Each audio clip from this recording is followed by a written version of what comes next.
Can you talk about the genesis of that idea? Because you went into the marketing space and the advertising space, but then you got a bit disillusioned. But you were cognizant enough to recognize in yourself that there was something missing in your why. I was wondering if you could talk about that part of your life. Yeah, my story is kind of not that different to a lot of people, to be honest. I had a good career in advertising and was working on new business pitches and stuff for the company I work for. And I lived through September 11th in New York. And, you know, September 11th affected many people in different ways. And one of the things it did to me was it made me feel like my job was stupid. You know, like, I remember trying to come, and my office was really close to Ground Zero, and I remember coming back to work when we were allowed to, because the area was closed for a few weeks. I remember going back to the office just thinking, what value am I providing here? Like this industry and my job are ridiculously stupid, you know? And so I already had an eye on sort of doing something else, and I had an entrepreneurial spirit, and I considered myself more of a marketer than an advertiser anyway. And so I quit and started my own business with a partner, and went to do something that I thought was in my vision, you know, not theirs. And it went really well for 3 years. I mean, when I say well, meaning we survived. It's never like that, you know. It was more like that, but we did okay. You know, there's over 90% of all small businesses fail in the first 3 years, and we made it. You didn't, right? And we didn't. So I mean, like that's like that. We joined a very elite club, you know. But year 4 was very different for me. I had already bought out my partner, and I completely lost my passion for what I was doing, and I didn't know why. And people say stupid things to you, like, follow your passion. You're like, I'm doing the same thing and I don't love it anymore. Like, do what you love. You're like, same thing, you know? So I was confused as to what it was. Plus I was embarrassed because superficially my life was pretty good. I made a decent living. We had amazing clients. Like, we had blue chip clients that we had no business having at our little company. We did great work, well respected by our clients, and yet I didn't feel it.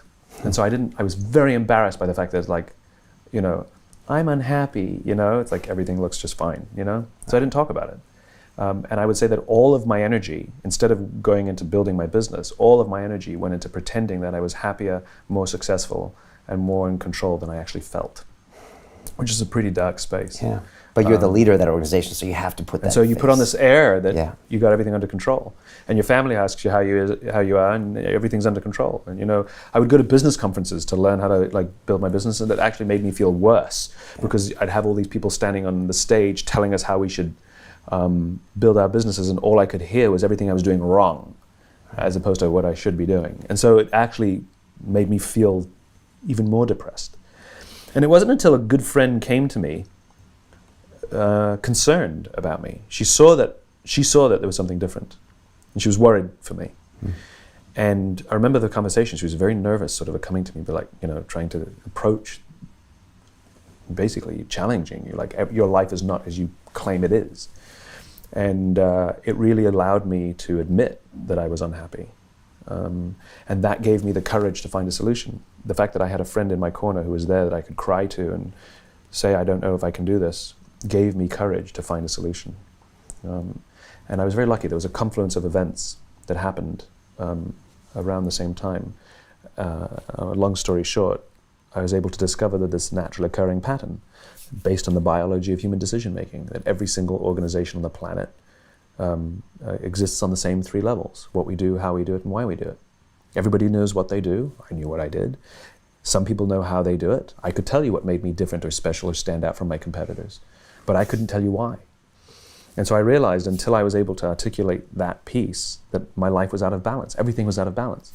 So I was obsessed with this thing called the why. Figured out how to find my why. It restored my passion to levels I'd never experienced before. Unbelievable. Did what anybody would do or does when you find something beautiful.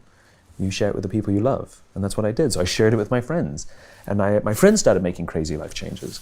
And they would invite me to their homes to share it with the people they loved. And I would literally, it all started, I would stand in someone's living room in New York City, and people would sit on the floor, and I would give this talk about the why. That's how it all began. And people just kept inviting me to do it. And I would help people find their why for $100 on the side. You know, that's how it started. So there was never a time where I said, this will be my career. this I can make my millions with this thing. This thing has commercial, value. It was never that. It was always something to share for free, or at least it wasn't a commercial or academic exercise. It was always something just to be shared because it had value, and that was it. And so that's how I went on. And it's really funny. My why is to inspire people to do what inspires them. And I remember exactly where I was sitting too. I had one of the biggest decisions I had to make in my life, which was the first test of my why after I had discovered it, which is I've got this magical thing that clearly has value. Do I copyright it, rights protect it, keep it for myself, put a little TM every time you see it anywhere in the world, and literally sell everything and own it all? Or do I look for opportunities to just share it and give it away whenever possible? And if my why is to inspire people to do what inspires them, there was no choice. I only had one option. And so you've never seen a TM when you see the golden circle or why. And the reason is because I want others to take it. I want others to build on it. I want the idea to spread. It's not mine. I simply put the concept into words. It belongs to whoever wants to use it. And the reason it has spread is because that was a strategic decision many years ago that it should spread. To watch the rest of this fascinating interview, click on the link below and go to londonrealacademy.com. There you can sign in with your social media, log in and watch the rest of the episode for free, along with all of our episodes on London Real, my webinars, and all of our premium content, all located over at londonrealacademy.com. So click on the link below, you'll be directed there and you can watch the rest of this fascinating interview, and I'll see you there.